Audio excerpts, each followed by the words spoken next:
ராயப்பா, யாகப்பா, அருளப்பா, என் ஆன்மா சாவுக்கு ஏதுவான வருத்தமிட்டிருக்கிறது. இங்கே தங்கி விழித்திருங்கள்.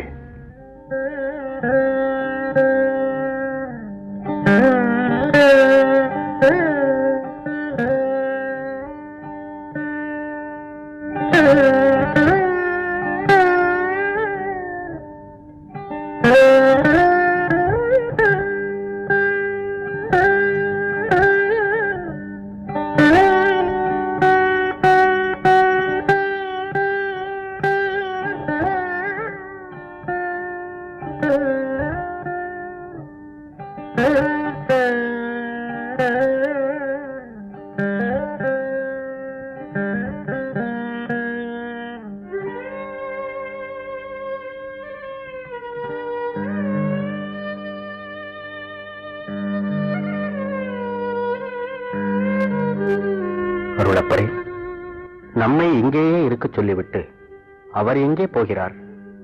அவர் எங்கும் போகவில்லை. அதோ பாரும், தரையில் குப்புற விழுந்து உருக்கமாக ஜெபிக்கிறார்.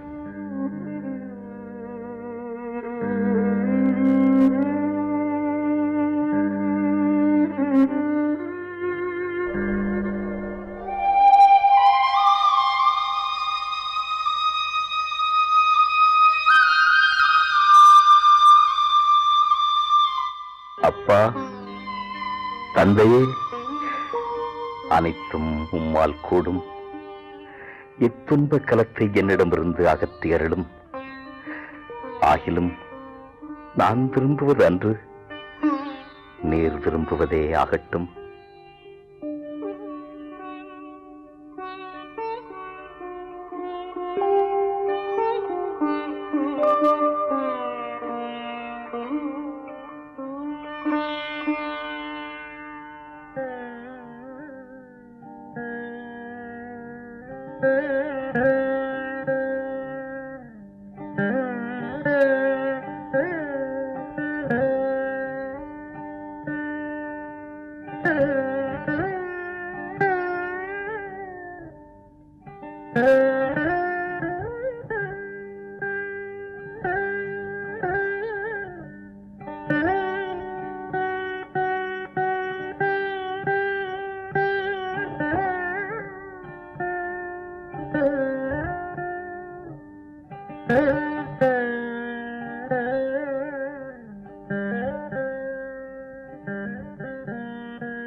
ராயப்பா,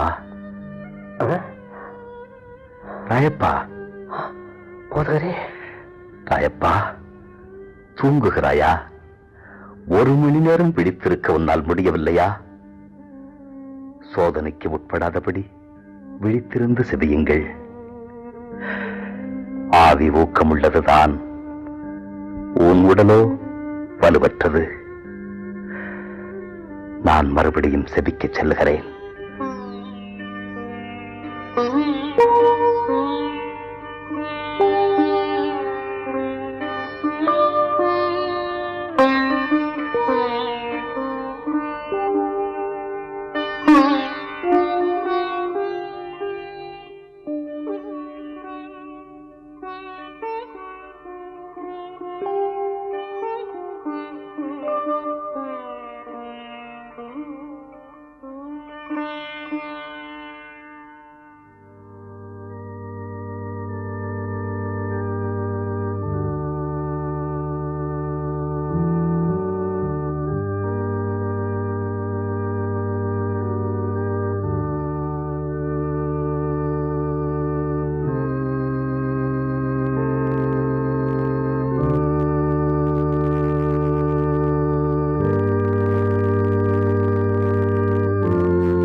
எல்லாம் வல்ல இறைவனுக்கு மகிமை. நீர் இக்கிண்ணத்தை குடிக்க வேண்டும் என்பதுதான் தந்தையின் விருப்பம். குடித்தால்தான் மனுக்குலம் மீட்சி பெறும், வாழும். நீர் மண்ணில் வந்த கடமையும் நிறைவேறும். ஆதாம் முதல் அகில இறுதி வரை நிகழும் அத்துணை பாவங்களையும் நீரே ஏற்றாக வேண்டும். தயங்காமல் ஏற்று வெற்றி பெறுவீராக.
ராயப்பா,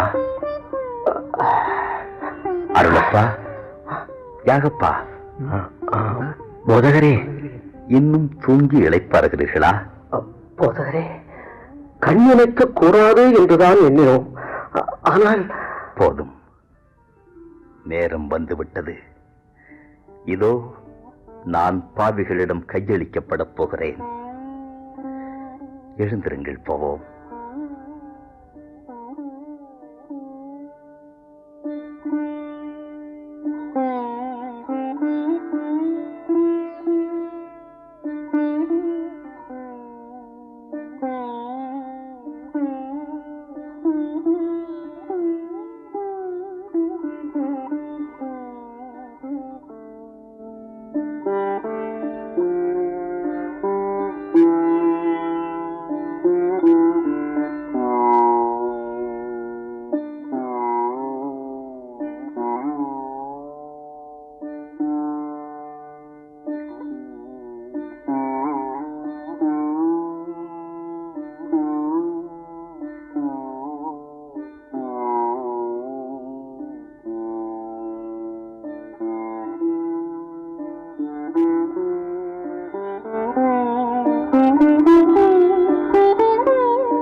இதோ என்னை காட்டிக் கொடுப்பவன் நெருங்கிவிட்டான்.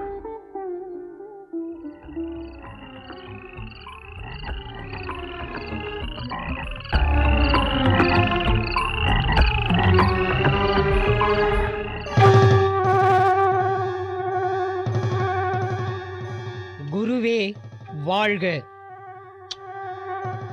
யூதாஸ், எதற்காக வந்தாய்? யூதாஸ், முத்தமிட்டோ மனுமகனை காட்டிக் கொடுக்கிறாய். யாரை தேடி வந்தீர்கள்? நான் தான்.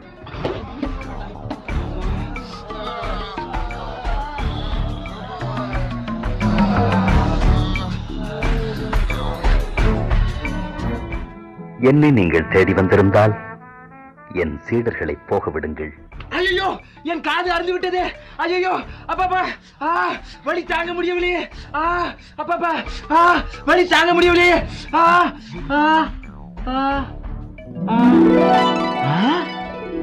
என்ன ஆச்சரியம்! என் வழி போனது, காது வந்தது. ராயப்பா, வாளை உன் முறையில் போடு. கல்வனை பிடிக்க வருவது போல வாளோடும் தடியோடும் என்னை பிடிக்க வந்திருக்கிறீர்கள். நாள்தோறும் கோயிலில் போதித்துக் கொண்டு உங்களிடையே இருந்தும் நீங்கள் என்னை பிடிக்கவில்லை. ஆனால் இது உங்கள் நேரம், இருள் ஆட்சி புரியும் நேரம். இவன் தப்பி விடாதபடி இவனை உறுதியாக கட்டுங்கள். இவனை இப்போது என்ன செய்வது? நஸ்ரேயனை சந்தடி இல்லாமல் பிடித்து ரகசியமாய் அழித்து விட வேண்டும் என்று தானே திட்டம் தீட்டினோம். ஆனால் நினைத்தது ஒன்று, நடந்தது ஒன்று. தப்பி ஓடிய அவனது சீடர்கள் இந்நேரம் நகரம் முழுவதும் இச்செய்தியை பரப்பி இருப்பார்களே. இந்நிலைமை மோசமானதால் நாசம் ஏற்படலாம். நமக்கு என்ன செய்வது? இத்திட்டத்தை மாற்றியமைக்க ஏதாவது வழி செய்ய வேண்டியதுதானே. இனி யோசித்து பயனில்லை. மாண்புமிகு தலைமை குரு அரண்மனைக்கு போய்விட வேண்டும். அவர் திட்டமிட்டுள்ளபடி இரவோடு இரவாக சன்னெதிரியா மகாசபை கூட்டியாக வேண்டும். இக்கூட்டத்திற்கு சட்ட வல்லுநர், மறைநூல் அறிஞர், பரிசேயர், மகாசபை உறுப்பினர் அனைவரும் வந்தாக வேண்டும். அதுவரை நாம் சற்று தாமதிப்போம். எங்கே, எப்படி தாமதம் செய்ய முடியும்? இன்னும் கொஞ்ச நேரத்தில் மக்கள் கூட்டம் பெருகிவிடுமே, நிலைமை மோசமாகிவிடுமே. எனக்கு பயமாயிருக்கிறது. அதற்குள் ஏதாவது ஒரு வழி செய்யுங்கள்.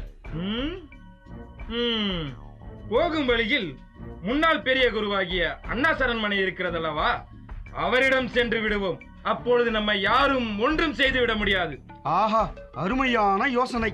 அதற்குள் அழைக்கப்படுவர்களும் வந்து சேர்ந்து விடுவார்கள். நாம் அண்ணாஸ் அவர்களுக்கும் மதிப்பு கொடுத்தது போல இருக்கும். ஆமா, பெரிய குரு அண்ணாஸ் அவர்களையும் நம்முடன் இணைத்துக் கொள்ள வேண்டும். அவருடைய அனுபவங்களும் சூழ்ச்சிகளும் நமக்கு துணையாக இருக்கும். இவனை அண்ணா அரண்மனைக்கு இழுத்துச் செல்லுங்கள்.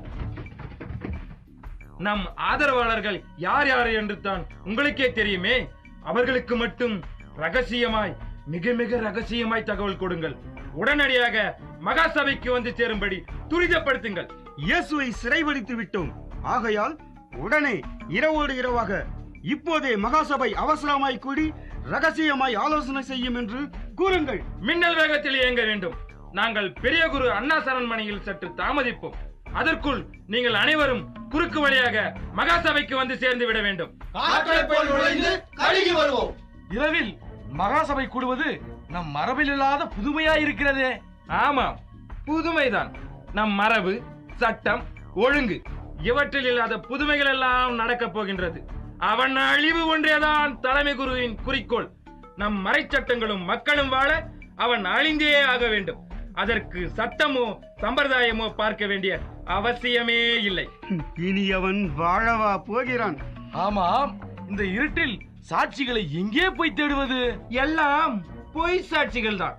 சும்மா மேல் பூச்சிக்குத்தான் விசாரணை. மக்கள் முஞ்சை கழுவணுமே.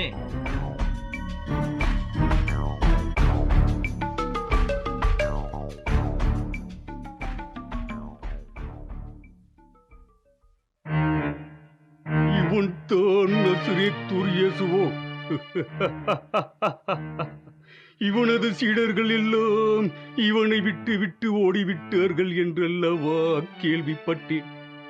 துன்பத்தில் துணை செய்யாமல், ஆபத்தில் ஆதரிக்காமல் அகன்றோடும் உன் அருமை சீடர்களை நம்பித்தானா உன் அழகான போதனைகளை செய்து வந்தார். படிப்பாளிகளும் அறிவாளிகளும் உனக்கு கிடைக்கவில்லையா? கேவலம் மீன்பிடி போரும் ஆளுமை போரும் தான் கிடைத்தார்களா? பாவம், பரிதாபத்துக்குரியவன் நீ. வழி வழியாக தலைமை குரு மரபில் வந்தவன் நான். ஆரோன் அமர்ந்த ஆசனத்தை அலங்கரித்தவன். மறையின் சட்டங்கள் மோயிஸ்னால் வரையறுக்கப்பட்டவை, தூய்மையானவை, உயிரினும் மேலாய் போற்றி வருகிறோம். நீ இவற்றையெல்லாம் எள்ளி நகையாடி ஏளனம் செய்கிறாய் என்று அறிகிறோம். இந்த அதிகாரம் உனக்கு கொடுத்தது யார்? எந்த துணிவால் இப்படி செய்கிறாய்? மக்களிடம் குழப்பம் விளைவித்த கோமாளியே, மோயிசன் ஆரோன் மரபு வலுவாமல் நடத்தி வந்த புனித பாஸ்கா பலியை மாற்றி புது பலி நிறைவேற்றி இருக்கிறார். பலி நிறைவேற்றும் குரு நீயா? நானே வழி, நானே ஒளி, உண்மை நானே, உயிர் நானே என்று உளறுகிறாயா? மனம் போன போக்கில் பிதற்றி வருகிறாய். உன் உளறலை உபதேசம் என்கின்றனர் உன் உதவக்கரை சீடர்கள். அதனால் ஊரே சிரிக்கிறது. அந்த உபதேசங்களை நானும் கேட்க விரும்புகிறேன். எங்கே உன் பொது போதனைகளை கூறு. நான் உலகிற்கு வெளிப்படையாக பேசினேன். தேவாலயம், ஜெபக்கூடம், பலர் கூடும் பொது இடங்களில் தான் பேசினேன். மறைவாக ஒன்றும் பேசியதில்லை. என்னை ஏன் கேட்கிறீர்? நான் பேசியவற்றை கேட்டவர்களையே விசாரித்து பாரும். நான் என்ன சொன்னேன் என்பது அவர்களுக்கு தெரியுமே. இப்படித்தான் பெரிய குருவுக்கு மரியாதை இல்லாமல் பதில் கூறுவதா? நான் பேசியது தவறாக இருந்தால் எது தவறு என்று காட்டு. பேசியது சரியானால் ஏன் என்னை அடிக்கிறாய்? இவனை கட்டுகளுடன் இழுத்துச் செல்லுங்கள். அங்கு நம் மருமகன் கைப்பாஸ் இவனை விசாரிப்பார். இவனை நம்மிடம் கொண்டு வந்தது நமக்கு பெரும் மகிழ்ச்சியாய் உள்ளது. ஆம், பெரும் மகிழ்ச்சியாய் உள்ளது.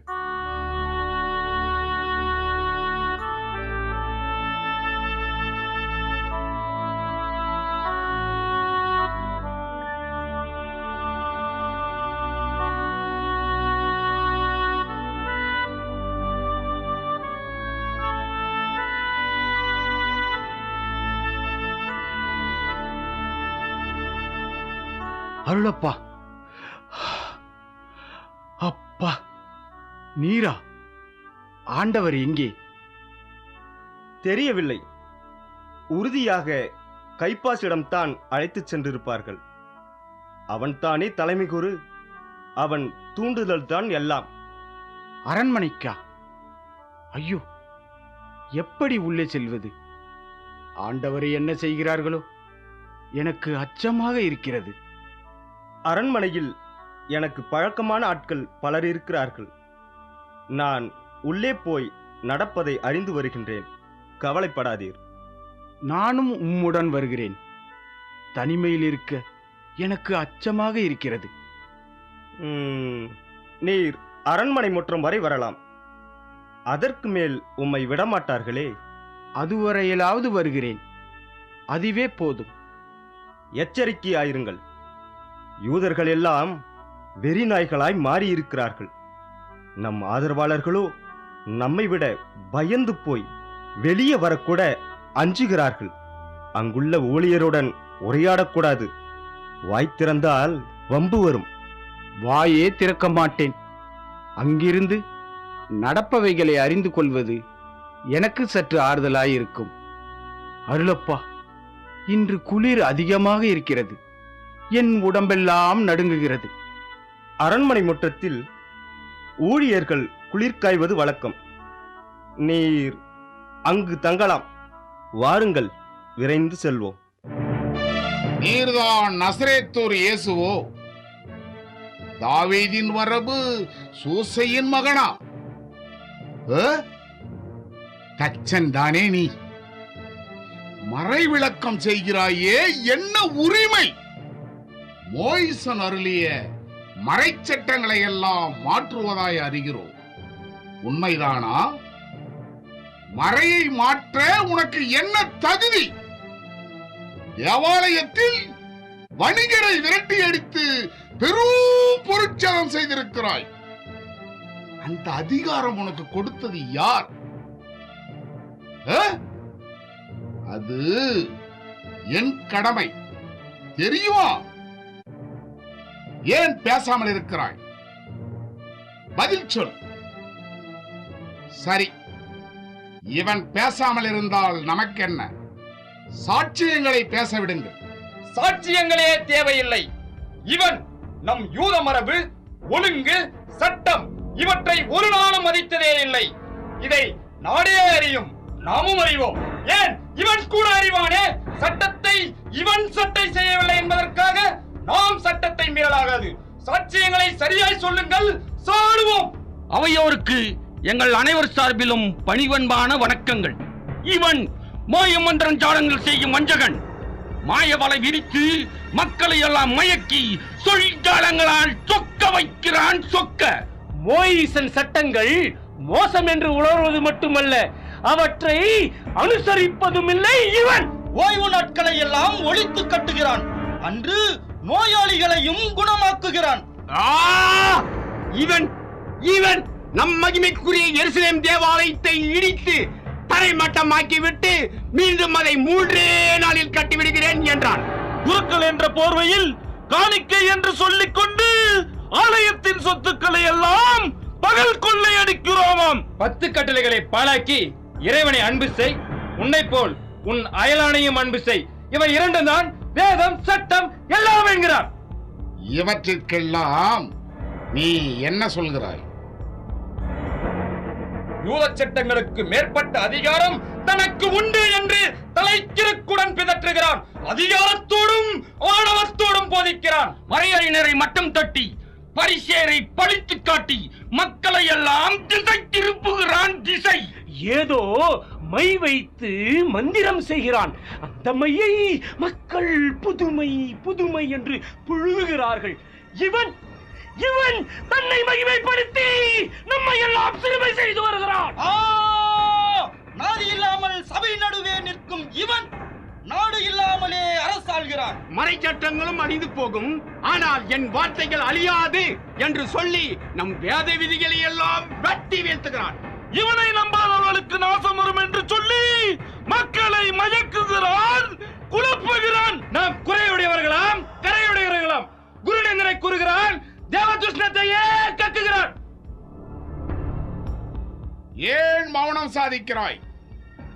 ஏதாவது சமாதானம் கூறி தண்டனையை குறைத்துக் கொள்ள முயற்சி செய். சர்வ வல்லவரே பாவங்களை மன்னிக்க கூடியவர். ஆனால் இந்த மாயாவி மக்கள் பாவங்களை மன்னிக்கிறான். அந்த அதிகாரம் தனக்கு உண்டு என்று தம்மட்டம் அடிக்கிறான். புனித பாஸ்கா பலியை மாற்றிவிட்டான். இன்று மாலை அதுவும் இவனையே பலியிட்டு நிறைவேற்றிருக்கிறான். மறையை மீறிய குற்றம், மரபை மீறிய குற்றம், மன்னிக்க முடியாத மாபெரும் குற்றம். தங்கம் வெள்ளிகளை பாமர மக்களிடம் காணிக்காக வாங்கி இருக்கிறார். இதை பற்றி யூதாஸ் கூட இவன் மீது குற்றம் சாட்டியுள்ளான். விரியன் பாம்பின் சன்னதி வெள்ளை பூசிய கல்லறை என்று நம்மை ஏளனம் செய்கிறான், எடுத்தெறிந்து பேசுகிறான். விளக்கப்பட்டவர்கள், விபச்சாரிகள், சமாரியர்கள், சமூக விரோதிகள் ஆகியோரை ஆதரித்தான், அவர்களோடு உறவாடினார். கலகக்காரனே, பேசு. இப்படி மௌனமாயிருந்தால் நீ இந்த குற்றங்களை ஒப்புக்கொண்டதாகும். ஏனெனில் மௌனம் சம்மதத்தின் சான்று. இஸ்ரேலரின் தேவனாகிய யெகோவாவை மறுத்து தன்னை தான் கடவுளாம் உறவு முறை கொண்டாடுகிறான் இந்த உளுத்தன். இவன் உடலை உண்ண வேண்டுமாம், ரத்தத்தை குடித்தே ஆக வேண்டுமாம். அப்பொழுதுதான் விண்ணரசு சேர முடியுமா? அப்படியானால் நாம் இவன் உடலை சுவைத்து ரத்தத்தை குடித்தே ஆக வேண்டும். சுவைப்போம், குடிப்போம். இந்த ஆழ்ந்த அமைதி உன் குற்றங்களை உறுதியாக்குகிறது. உயிருள்ள கடவுளின் பெயரால் ஆணையிட்டு சொல்லுமாறு உன்னை கேட்கிறேன். நீர் கடவுளின் மகனாகிய மெசியாவோ? நீரே சொன்னீர். மேலும் மனுமகன் வல்லமையுள்ள கடவுளின் வலப்பக்கத்திலே அமர்ந்து வானமேகங்களின் மேல் வருவதை நீங்கள் இனி காண்பீர்கள் என்று உறுதியாக சொல்லுகின்றேன். இவன் தேவதூஷணம் சொன்னான். நமக்கு இன்னும் சாட்சியம் எதற்கு? இதோ இப்போது தேவதூஷணம் கேட்டீர்களே, உங்களுக்கு எப்படி தோன்றுகிறது? இவன் சாவுக்குரியவன், இவனை கொல்லுவோம். மெசியாவே, உன்னை குட்டியவன் யார் என்று இறைவாக்கு சொல். இறைமகன் மெசியா! ஒளிய, ஒளிய, ஒளிய. அதிகாலை மீண்டும் கூடி பேசுவோம். அதுவரை இவனை பொறுப்பாய் காவல் செய்யுங்கள்.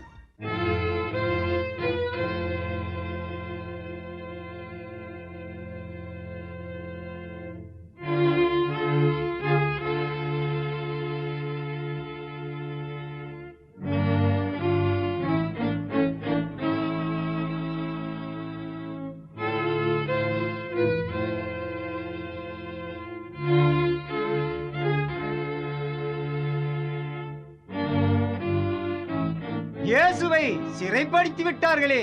ஒளிவு மரத்தோட்டத்துல அவன் சீடர்கள் ஓடினார்கள் பார் ஓட்டம், சூரப்புலிகள். ஆலயத்தில் நம் குருக்களும் படை வீரர்களும் ஓடினார்களே, அதை விடவா வீர சிங்கங்கள். அட, அந்த ஓட்டத்தை தோற்கடித்தது இந்த ஓட்டம். இயேசுவின் சீடன் ஒருத்தம் பாவம் மேலாடை விட்டு விட்டு நிர்வாணத்தோட ஓடி மறைந்து விட்டான். ஆமா, யூதாஸ் சொன்ன மாதிரியே முத்தமிட்டு அடையாளம் காட்டிட்டானா? சும்மா சொல்லக்கூடாது. யூதாஸ் ரொம்ப கெட்டிக்காரன், திட்டமிட்டவாறே செய்து விட்டான். அவன் அல்லவா மனுஷா? அப்போ நீ மனுஷன் இல்லையா? காசுக்கு ஆசை வச்சு நம்பிக்கை துரோகம் செய்துட்டான். நம்பிக்கை துரோகமோ குரு துரோகமோ, நம்ம தலைமை குரு போட்ட திட்டம் பழித்து விட்டது. இனிமேல் தான் கஷ்டமே. விசாரணை, தீர்ப்பு எல்லாம் என்ன நடக்குமோ? நாங்கள் அங்கு போனதும் இயேசு எங்களை பார்த்து யாரை தேடுகிறீர்கள் என்று கேட்டார். என்ன சொன்னீங்க? நசரேத்தூர் இயேசு என்றும். அவ்வளவுதான், எல்லோரும் சுருண்டு தரையில் விழுந்தோம். என்னடா, நம்பவே முடியலையே. அவர் நான் தான் என்றாரே, அந்த சொல் இடித்தது போல் கெட்டது. மின்னல் வந்து தாக்கியது, கண்கள் இருண்டன. பேயறிவது போல் ஒரு தாக்கு. எல்லோரும் சுருண்டு தரையில் விழுந்தோம். என்னடா ஆச்சரியமா இருக்க. ஆமா, நீ தான் இங்கே காவல் இருந்துட்டாயே. இப்ப கூட என் நெஞ்செல்லாம் நடுங்குது, என் உடம்பெல்லாம் ஆடுது. அவர் வார்த்தைக்கு தான் என்ன அபார சக்தி. அவர் உண்மையாகவே தீர்க்கதரிசித்தான். என்ன பாராக செய்தல, சந்தேகமே வேண்டாம். அவனை ஒழிக்கத்தான் திட்டம் தட்டியாச்சா? இது எல்லோருக்கும் தெரிஞ்சுதானே. இயேசுவின் சீடன் ஒருத்தன் வெட்டினான் பார். என்னத்த சாப்பாட்டியா? இல்லை, காதை. ஐயோ, என் காது. என்ன விளையாட்டு இது? விளையாட்டல்ல, இப்படிதான் துடித்தான் மால்குஸ். அவன் வலது காது அருந்து விட்டது. அப்படி போடு. இப்ப மார்க்கூஸ் மூலிக்கணம் தானா? நல்லா வேணும், நல்லா வேணும். தலைமை குருவின் பிரதான ஊழல் என்ற திமிரவனுக்கு. அவன் அழுத அழுகையும் போட்ட கூச்சலும் பார்த்தார் இயேசு. பார்த்து அட சொல்லு, என்ன நடந்தது? மால்குஸ்க்கு அதை தொட்ட, அவ்வளவுதான். காது பழைய மாதிரி நல்லா விட்டது. ஆச்சரியம், ஆச்சரியம். இதெல்லாம் தெரிஞ்சுமா அந்த அநியாயம்? அட, நமக்கு ஏம்பா அந்த வம்பெல்லாம்? போய் பொழப்ப பாருங்க. புள்ள குட்டிய காப்பாத்துற வழிய தேடுங்க. வயிறு காஞ்சி போயிரும். ஆமாடா.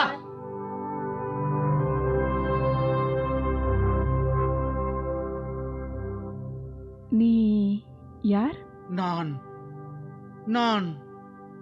தான். நீ நீ அந்த ஆளின் சீடன் தான்.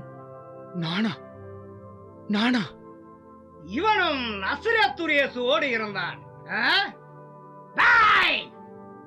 உன்னை பூங்காவில் அவனோடு நான் பார்த்தேனே. இவனும் அவன் சீடன் தான். அந்த மனிதனை பற்றி எனக்கு ஒன்றுமே தெரியாது. நீங்கள் சொல்வது சரியில்லை.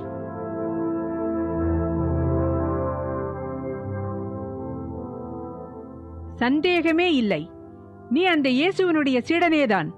இல்லை, நான் இல்லை. நான் சீடனே இல்லை. நீயும் கலிலேயன் தான். உன் பேச்சை உன்னை வெளிப்படுத்துகிறது. கலிலேயின் உச்சரிப்பு இப்படித்தான் இருக்கும். அவனை சேர்ந்தவன் தான் இவனும். இறைவனானையாக அந்த மனிதனை நான் அறியவே அறியேன்.